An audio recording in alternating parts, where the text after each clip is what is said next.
Hi, everyone. I hope God's been blessing you today. Today is February 7th, 2023. And today I'm going to talk about an experience I had yesterday. I put up a little short, quick yesterday because I was mad. Well, I'll just say I was very hurt by what this sister had done to me and kind of shocked. So the husband and wife of the guy that owns the garage. So the guy that owns the garage is their son. He is not a witness, but they both are witnesses. And they're older, the older couple, and they have been extremely nice to me and my husband since the beginning of us going to the hall. Now the husband, got sick with some sort of cancer, and you know, obviously he's going through a lot with his own health issues. And then the wife, she's always helping the husband and everything. They're very nice. The couple themselves are very nice. And the son, he owns the garage downstairs from where they live. And he's been more than fair. Like, I remember asking originally if anyone at the hall knew a good mechanic, and there was an elder that actually is a mechanic, and we started to go to him, but it seemed like he was overcharging us for certain, things that were getting done. Overcharging is one thing. He obviously wasn't overcharging like most, garages will do, especially if you're a woman. I know they like to take advantage, not all of them, but some of them like to take advantage of women. And so I was excited to know that this elder actually, was a mechanic, and he had fixed our cars a couple of times. And he was also teaching some of the younger kids in the hall. Well, actually, not all the kids in the hall, just his nephews. So his wife's sister's kids live next door, and one of them wanted to learn how to fix, vehicles. So he would come over there and help, which I thought was very nice. In order to teach that kid how to work on his own vehicle, I thought that was cool. We had eventually found out um, that there was another family that had a garage, and it ended up being these people and their son was the one that owned the garage. And I had asked the sister, hey, do you know how much your son would charge for this and that? And she's like, oh, you have to get a hold of him. And she gave me his number and everything. Very nice. I've sent multiple people over there because he's very reasonable. He's nice to you. He's prompt. He does a great job. He'll tell you, oh, hey, I know you want this, but this is also like going wrong. Do you want to fix that too, or do you want to wait till next time? Stuff like that. I really enjoy the fact that he's so honest. And it was probably because his parents, are witnesses, and they try to be, you know, living by the Bible and stuff. And maybe they brought him up that way. He just didn't really want to go to the hall. Kind of don't blame him. But so in the meantime, I've brought both of my vehicles there a couple times in the past couple months, and he's done an amazing job. Usually we just go in and it's him. Sometimes I would go there and I would see um his father, which is one of the brothers from the hall, and he was always nice to me. So the wife, when I got baptized in 2020, she had made me an Afghan, and which I thought was very sweet of her. And then I don't know, probably a couple months after that, I realized that she made the same kind of Afghan for a lot of people. A lot of sisters had the same kind of Afghan, like it was a pattern that she used. And she had explained to me one time why she used that pattern, and it was because she wanted everyone to know that it came from her. So if they looked at it, they knew, oh, this sister did it, which I thought was cool. So anyway, when she first made me that Afghan, our doggy here, he was a puppy at the time. He decided he was going to rip a hole in it. And I felt so bad because I didn't even get to put it up yet. And I asked another sister if she knew how to fix it because I didn't want to tell that sister that, got ruined.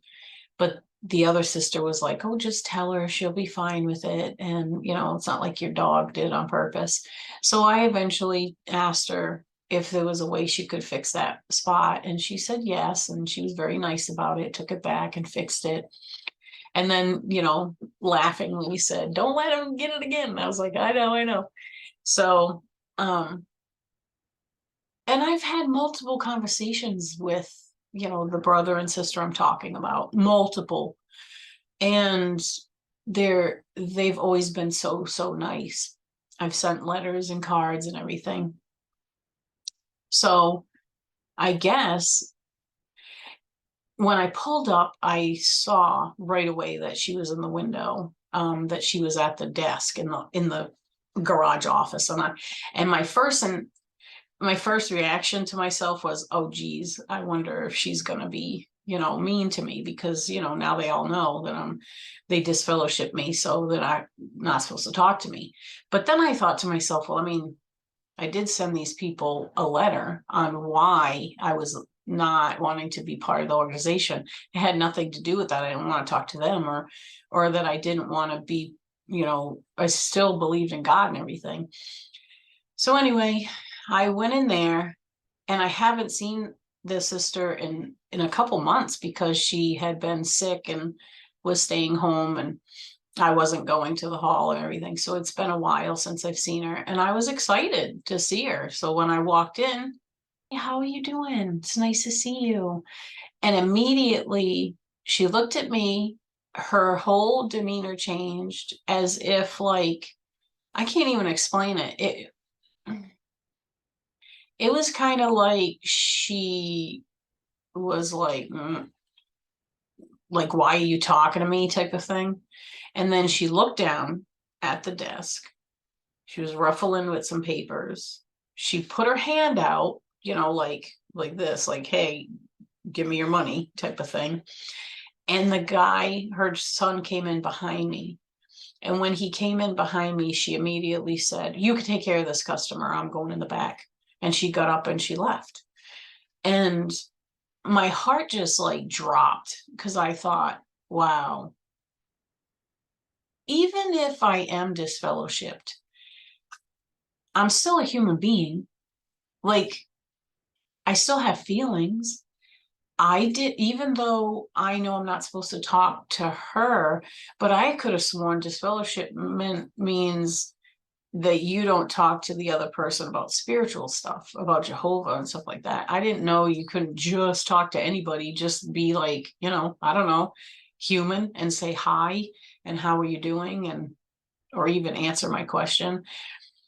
So anyway, I went on, paid the guy, the son. Thankfully he's not a witness because I guess I'd lose my mechanic if he was. And so he, finished the whole transaction with me and I wished him a wonderful day and I left and I asked him if I could leave the car there for a little while because I can't drive both cars home. And so he laughed and said, yeah, no problem. So I ended up leaving.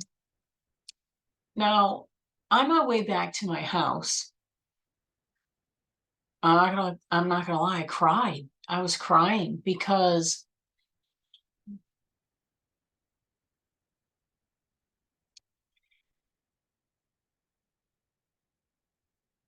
I can't understand how someone can claim that they love God. They've been in the organization for, these people have had to have been in there for at least 40 or 50 years. Where's that love? Where's the love that they claim God is? Even if I'm disfellowshipped,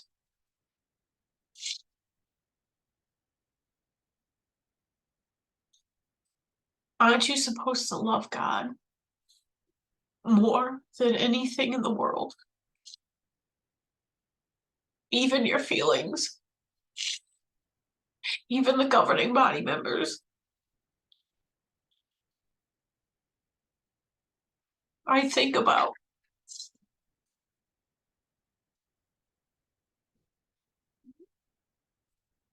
Jesus' answer to the disciples when they said, "What's the greatest commandment?"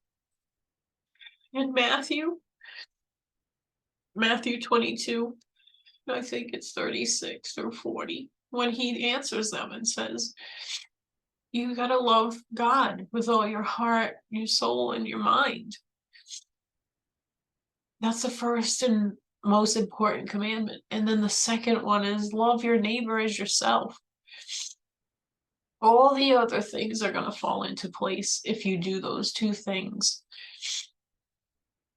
That's what I was doing. I was loving God more than the fact that I knew that they would probably give me a hard time.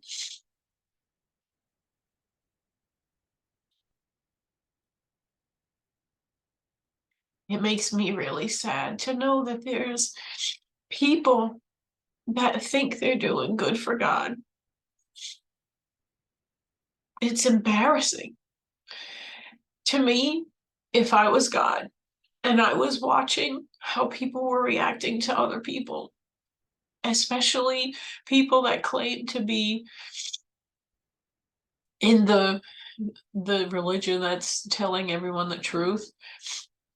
This is the truth. That's how you act towards people. What if why couldn't she just act as if I was a customer? So you're telling me that just a regular customer walking in there, she wouldn't have even talked to them? Well, if you're gonna do what the organization wants you to do and not talk to me, then you could have at least acted like I was a customer. You didn't have to be all giving me a hug and everything, but you could have said, "Oh, I'm doing well. Thanks for asking. How are you?" Or whatever. You could have still talked to me. You could have still done the transaction, is what I'm saying. If there are witnesses watching this, look at the stuff you're doing to people. Really look at it. Do you think that God is happy that you're treating people like this? I'm stronger than I might be crying right now, but that's only because I feel bad. I feel bad for these people that think they're doing the right thing. They're not doing the right thing. They're following an organization that's telling them that this is their God. This is the God that they think he's happy that you're treating people like that. God does not want us to treat each other with disrespect.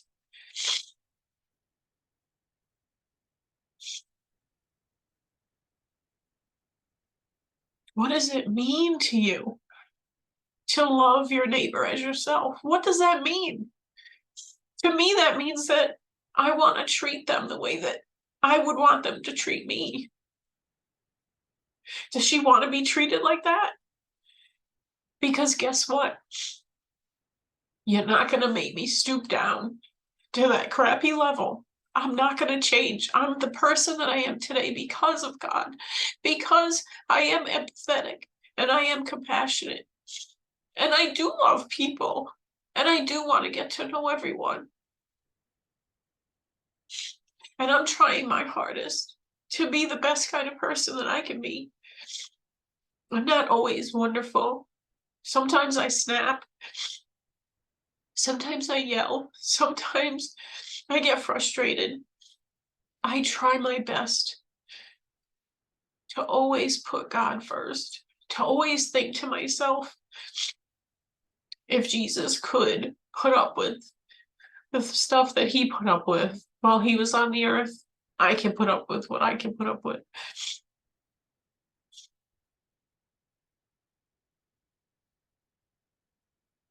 It reminds me of after my husband was disfellowshipped, we were in a grocery store Now, I wasn't disfellowshipped, but my husband was.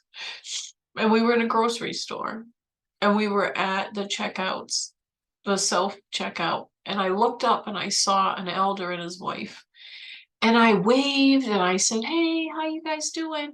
And they just looked down on the ground, then started looking at each other as if they didn't even hear me. Now, I am loud.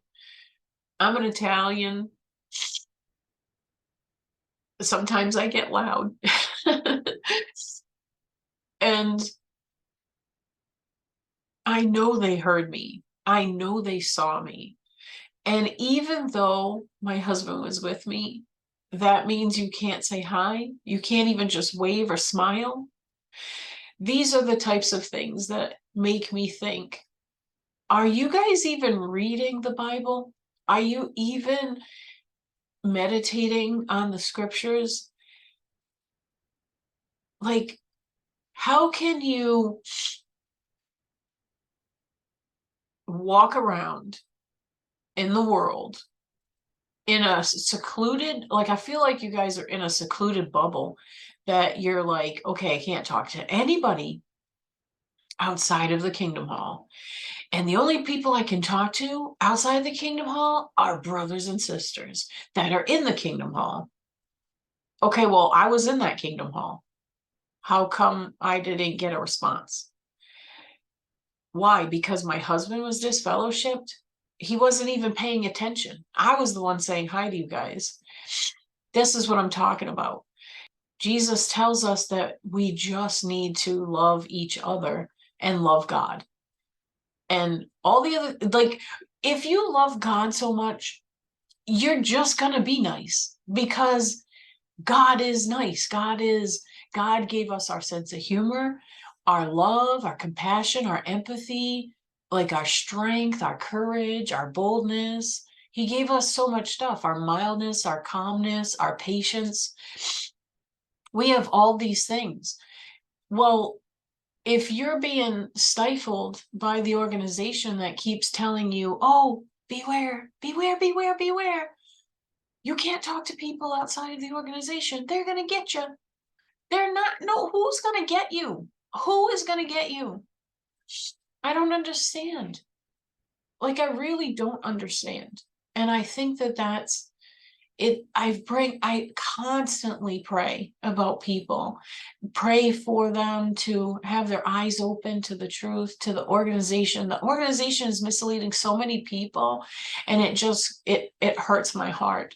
And if it hurts my heart, I know it's hurting God's heart. They're wanting to, praise God's name, but all I can see is people, they're ruining God's name. Nobody, when you say Jehovah Witnesses to someone that doesn't know you, like, I went to see my friends and I asked them, when I say Jehovah Witnesses, what's the first thing that comes to your mind? Most people are like, yikes. Well, I mean, they're weird. They don't celebrate holidays. Oh, well, they're weird. They don't have music. There's so many different weird. Oh, those people, they're constantly coming to your door and they drive you nuts. Does God want us to drive people nuts, or does he want us to just be ourselves and be nice, and our actions will show God's love? Our actions, we don't need to go in door to door and bother people. They're busy, and if they want to know something about God, they'll come looking. I didn't need somebody to come to my door. I was curious about God, and that's all I needed. Your curiosity turns into a desire to learn. When you find that desire to learn, you're going to start learning. You're going to start wanting to know. It has nothing to do with somebody coming door to door and trying to tell you, okay, yeah, if you see someone in the store and you see that person, I don't know how many times I've done this. I've gone to a store where I've seen like either an elderly person or someone short or someone that was in like one of those motorized wheelchair things, and they were trying to get something off the shelf. I don't know how many times I've tried to help.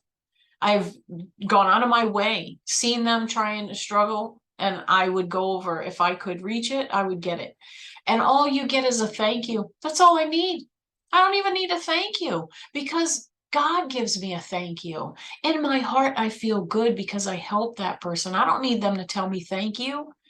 But the more and more you do things for people, the better you feel. And the better they feel in the end. They don't realize it at the moment, maybe not. I have a friend that, just yesterday was at a store, and she her card didn't work, and she was embarrassed. And she decided, okay, well, let me pay for it in cash, but she didn't have enough money. The lady behind her was trying to give her the money to pay for her stuff out of the kindness of her heart. And because my friend is so stubborn, she was like, oh, no, I can't take it from you. But really, it's just her trying to be nice. She just tried to be nice. Finally, she let her pay. And now if you stifle people for trying to do something out of the kindness of their heart, you're keeping them from the enjoyment of giving. I know my friend, she loves to give. She buys things for people all the time, and it's a wonderful thing to just be kind. That's it. Just be kind. That sister yesterday didn't even need to go into a huge, like, how, like, she didn't even need to ask me how I was. A smile would have been nice. If she would have said, if she would have answered me and said, oh, I'm doing well, thank you. Hey, this is how much you owe. I would have been fine with that. But the fact that when I walked in, she had such an evil face. It was like she went from being totally fine to a disgusted face. Like she was looking at me with disgust. What for? What did I do? What did I do to her? To her personally? What did I do? Did I smack her? Was I mean to her husband? No. Have I always been nice to them? Yes. What is it that I actually did to that sister that made her feel like she needed to treat me like that yesterday? Nothing. Nothing that I know of. And if she had a legitimate reason because I did something to her personally, well, then I would be like, okay, kind of know why she's acting like that. But I didn't do anything to her, and she knows darn well I didn't do anything to her. But what happened? She was told by an organization to not talk to me. And that's all it took. Well, guess what? I have gone my whole life listening to people. My whole life, I've listened to what other people have told me and took it as truth. Because why would my mom lie to me? Why would the teachers in school lie to me? Why would the government lie to me? Why would religion lie to me? Why would people that I don't know lie to me? Unless you're waking up in the morning and the first thing you think is, I'm going out today to lie to somebody, then I don't understand why people feel the need to lie. You're who you are because of the things you've gone through. What's wrong with talking to people and telling them your truth, the stuff that you've experienced? There's nothing wrong with that. If people love God and love their neighbor, they will patiently listen to what you have to say without being offended, because it has nothing to do with the other person. If something that somebody says to me offends me, like, let's say, I don't know,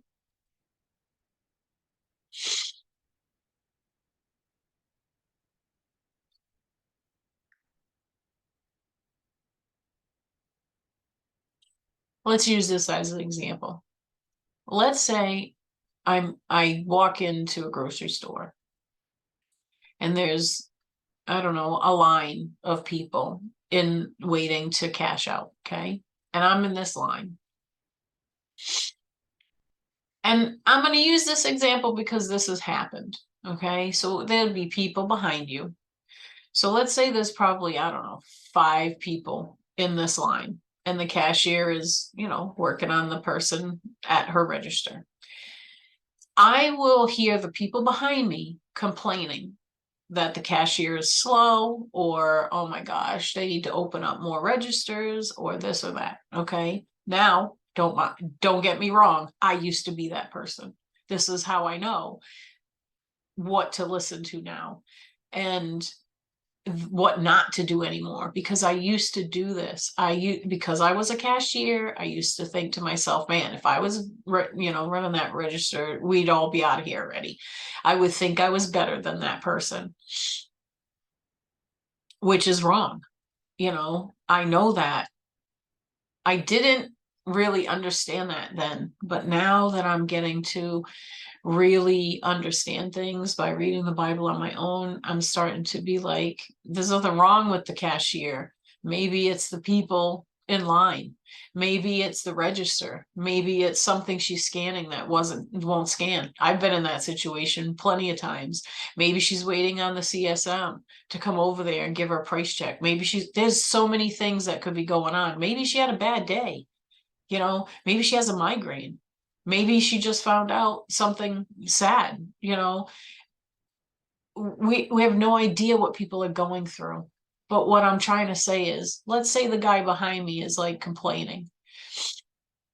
I have 2 choices. I can either join in and complain with him. Well, actually, I have 3 choices, because I would have been that person.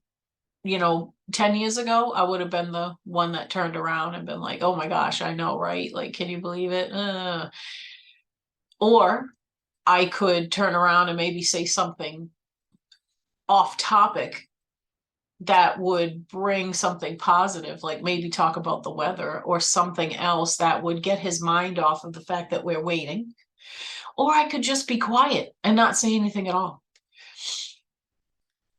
I've learned to do the last 2 more and more often.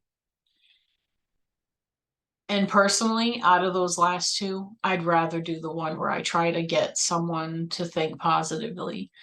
I don't like to not talk to people. I like to have conversations with people. And the other thing that I'm learning is,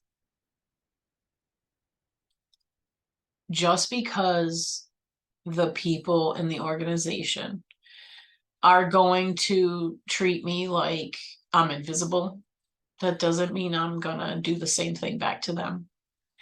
Because the other experience I have is, I go to a gym, and the Bible teacher that I was studying with goes to that gym. And the last time I went there, she was there. And I was going to say hi to her, but she kept looking down. She saw me, but she put her head down and she left. Like, she didn't even finish her workout. That's how much, like, what is it about me? Like, seriously, I'm like such a passive person. Like, there's nothing about me that you would think, oh, I don't want to go near Tracy because she could blow up at any time and start yelling and making a huge fight. I don't do that. I don't like confrontation. I don't want to argue with people. So, and she knows this. And so to me, I was like, well, she didn't have to leave early because I'm there. That's so weird. That just shows me that you're scared. What are you scared of? What are you scared of? These are the things that I want people to understand. If you're still in the organization, please think about these things. What are you scared of? What are you scared of? That I would have said hi? Like, that you would have had to maybe make the choice on your own to say hi back to me or ignore me? I don't understand. Like, I didn't do anything to this woman. Not one thing. And to be honest, the letter that I sent kind of praised them.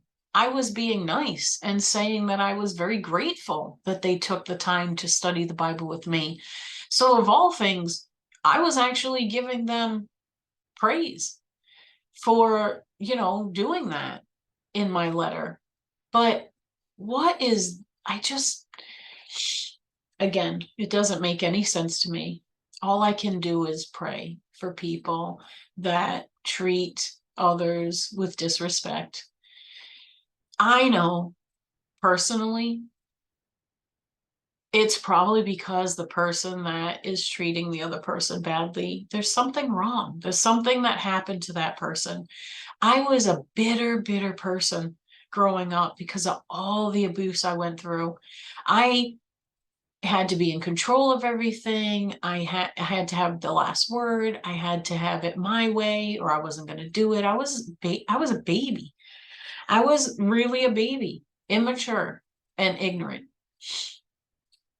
But thankfully, I've been able to look back at my mistakes and thank God for forgiving me for those. And I haven't done those since. Why would I continue to do things that I know hurt other people? Now that I know this, I don't want to do that. I remember that there was a couple people that were disfellowshipped when I was in the hall. And I'm pretty sure it was when we were going to do the memorial. And one of the sisters was so excited that her daughter and her daughter's family was coming. And then another sister, her brother that, was disfellowship, was coming. And they were very excited that they were coming. Well, I was excited that they were coming. I was happy because they were happy.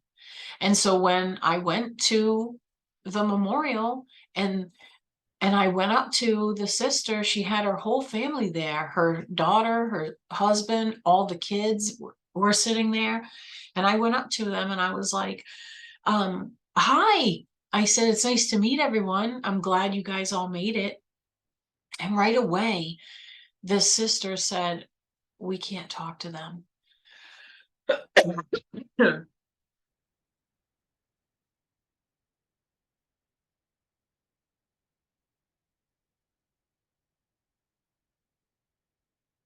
Why can't we talk to them?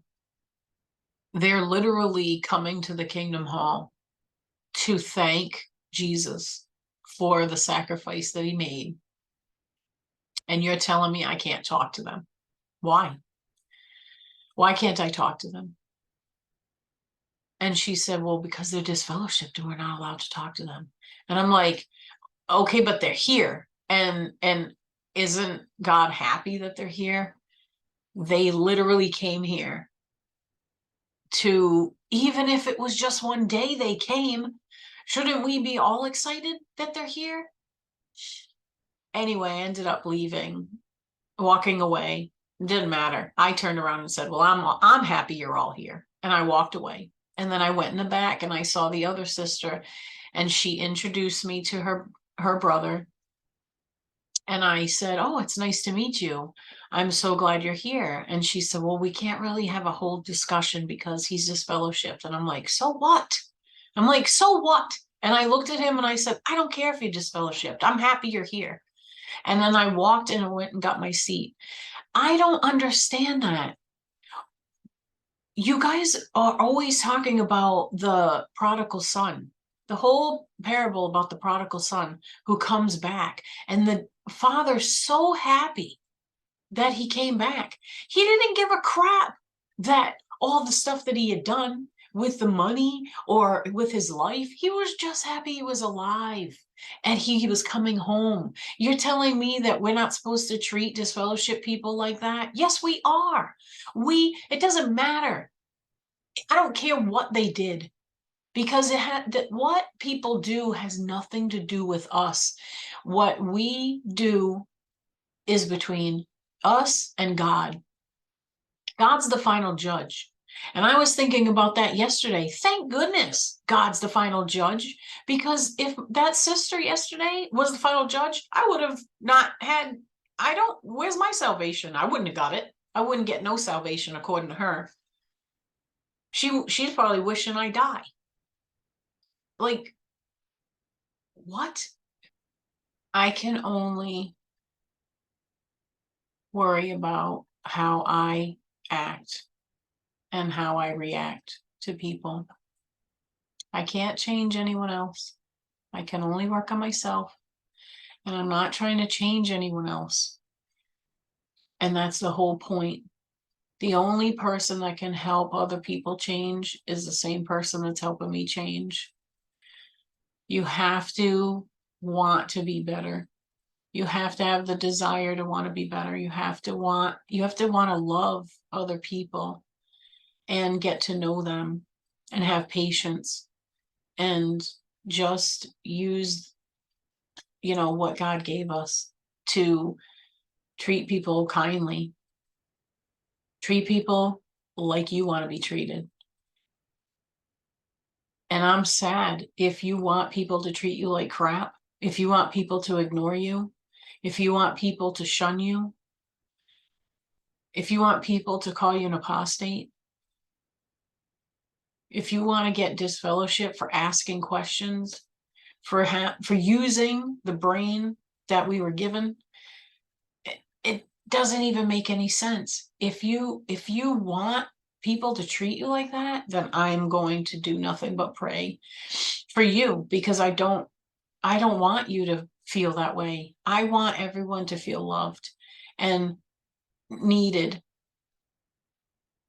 And just like, I want people to be interested in other people. How are we supposed to get to know each other if you can't even listen to a conversation from someone without getting pissed off at something that they say? If you get offended at something that someone else says, you have an opportunity right then and there to say, hey, what you just said just offended me. I took that as this. Did you mean that? Did you mean it that way? Give the person an opportunity to apologize. Some people don't even realize that they're saying things that could possibly offend someone else. We're not doing that on purpose. We're not trying to go out every day and offend people. I try my very best to be happy all day long. And no matter who I see, I try to give them a smile or try to give encouragement. That's all I want, because the more I do for other people, the happier I feel. Maybe you don't feel that way. Maybe you would rather do things for yourself. Well, go ahead. I'm not telling you can't, but don't treat me, like crap because you might be having a bad day. And even if you are, I'm not going to be mean.